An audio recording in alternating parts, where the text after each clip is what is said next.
আসসালামু আলাইকুম, কেমন আছেন? আশা করি ভালো আছেন। আলহামদুলিল্লাহ আমরা ভালো আছি। শুক্রবার সকাল সকাল নাস্তা করতেছি। দেখেন আজকে পরোটা কিনে নিয়ে আসছি, পরোটা বানাই। মাথায় নেই শুক্রবার। এই যে পরোটা, ডিম ভাজি, চা, মিষ্টি আছে। রিজে মিষ্টি নিবা নাকি? পরে খাবা? কালকে মিষ্টি নিয়ে আসছিল।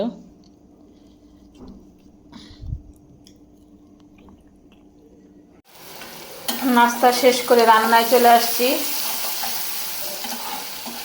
রিতার বাবা বাসায় নাই, ওনার স্কুলের প্রোগ্রাম আছে, যে স্কুলে পড়তো 93-র ব্যাচের প্রোগ্রাম আছে, ওখানে গেছে। তো আমরা আজকে শুধু মুরগির মাংস রান্না করব আর ভাত, আর কিচ্ছুই রান্না করব না।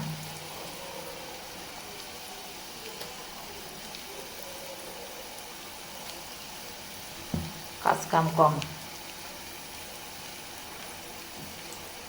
ভাল লাগে না কাজ করতে।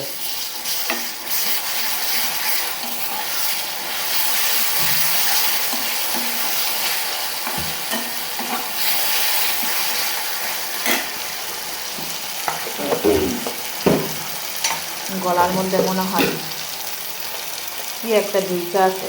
এমন ঠান্ডা, ঠান্ডার দিনে গলাটা ঠিকই হয় না, যত গরম পানি খাই আর যাই খাই। একটু ঝাল করেই রান্না করি, খাইতে ভাল লাগবে।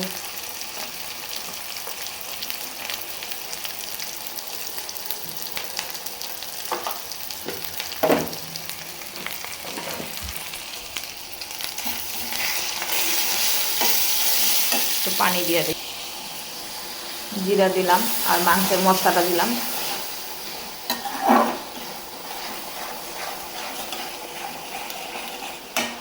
কষায় নিই, পরে মাংসটা দিয়ে দিব। এই যে মাংস আমার কষানি হয়ে গেছে, দেখেন তেলে তেলে আসছে। এখন শুধু গরম পানি দিব, একদম ভুনা ভুনা করবো, বেশি একটা ঝোল রাখবো না। আমি কাবলি ছোলার একটা সালাদ করি, সালাদটা করবো, এটা সিদ্ধ তো, একটু গরম করে নেব। হয়ে গেছে, ভাত বসাই দিই।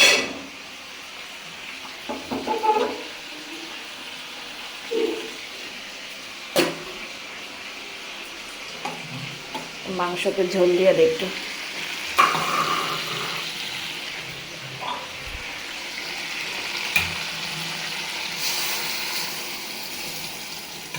একদম নরম মাংস, বেশি দিব না ঝোল।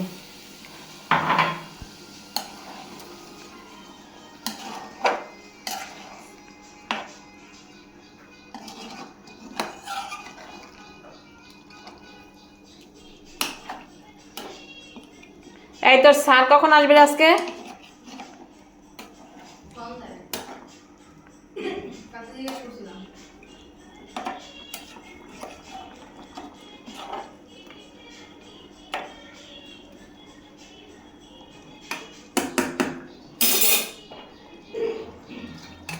আজকে তোর স্যারে খালি চা আর বিস্কিট দিব, কিছু দিলে খায় না। আর নাহলে কফি বানাই দিব না।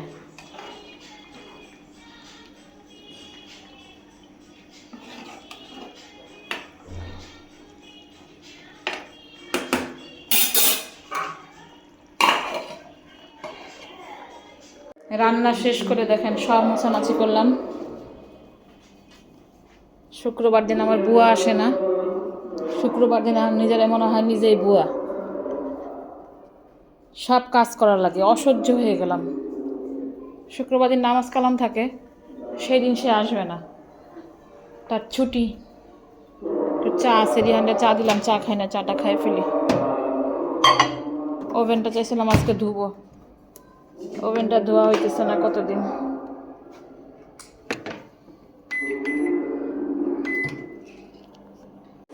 সেদিন যে শাসলিক ভাজছিলাম সেটা ছিল 2 পিস, আজকে আবার বাচ্চাদেরকে ভেজে দিতেছি।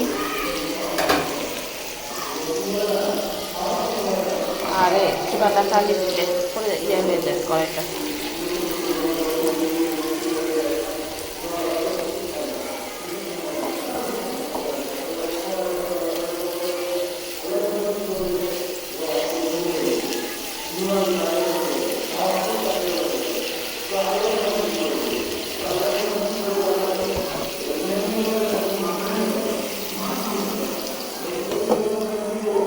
এখানে একটা স্পেশাল সালাদ করতেছি আমি, এটা আরেকদিন আমি খাইছিলাম, আপনাদের সাথে বলছিলাম আমি। এখানে চাট মশলা আছে, জিরার গুঁড়া আছে, পিঙ্ক সল্ট, আর হালকা একটু বিট নুন, আর দিচ্ছি হচ্ছে তেঁতুল।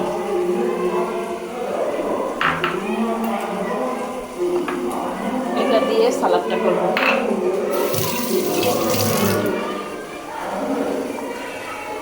খাওয়ার সময় মাখায় নেব। এখানে আমি মিষ্টি আলু, তারপর যে কাবলি ছোলা, এই শসা, টমেটো সব কিছু দিয়ে নিছি।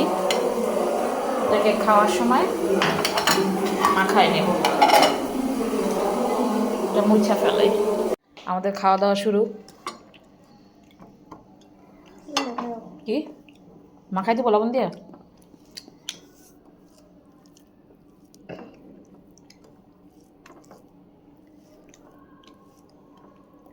সুন্দর করে খাও। লেবু দিব? লেবু দেবো? যে লেবু দেখি না, শেষ করো, সুন্দর করে খাবা। আর আমার ভাত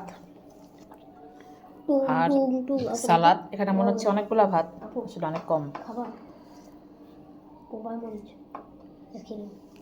আমি মরিচটা খাবো পরে। হ্যাঁ, আমরা আজকে গুড় দিয়ে খাবো চা। এই দেখেন গুড় নিচ্ছি কাপের ভিতরে।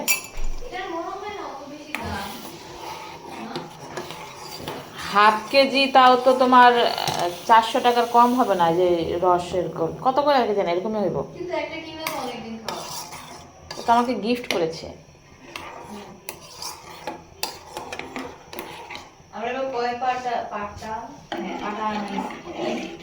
অনেক। আর আমার কাছে মনে হয় প্রায় 8-9 কেজি গুড় আছে, মানে 10 কেজি আছে মনে হয় খালি পাটালি গুড়ি। তারপর ঝোলা গুড় আছে, যে আখের গুড়।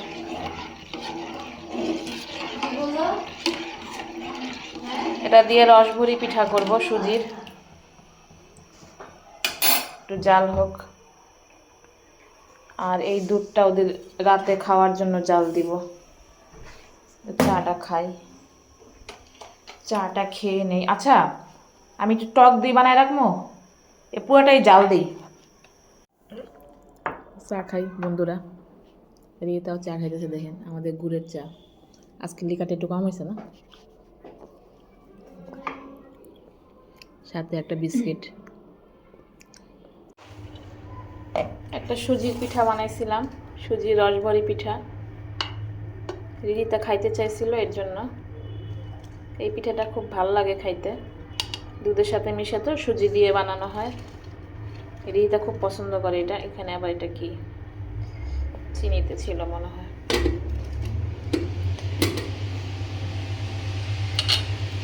দেখি একটু ভিজুক, পরে খাইতে দিব। আর টক দই বানাবো। এবার দুধগুলা নিয়ে আসছে, মনে হয় যেন তেল ভাসে দুধের উপরে।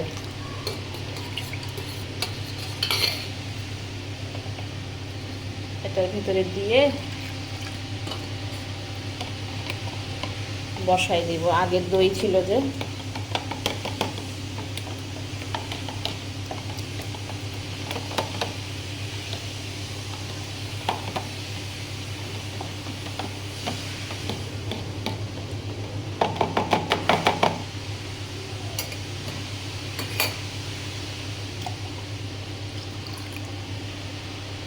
দুধটা জাল করে রাখছিলাম।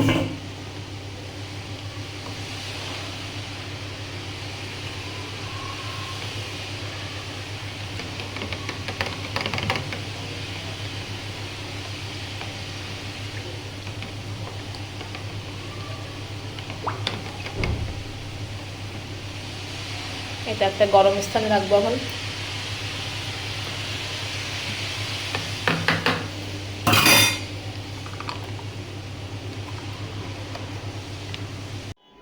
কি করতেছেন? ও ওয়াও, দেখেন দর্শক, দেখেন আমার ছেলের ড্রয়িং। তুই তো দিন দিন বড় আর্টিস্ট হয়ে যাচ্ছিস রে। রিহান, দরজা বন্ধ করে দি। নেই, আসো। দর্শকের কাছে বিদায় নিয়ে নেই।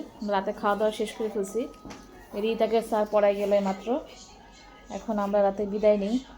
বলো আল্লাহ হাফেজ। আমাদের পাশে থাকবেন, আপনারা সুস্থ থাকবেন, আমাদের জন্য দোয়া করবেন, আমাদের চ্যানেলটাকে সাবস্ক্রাইব করবেন আর ফলো দিয়ে সাথে থাকবেন। আল্লাহ হাফেজ, বাই বাই।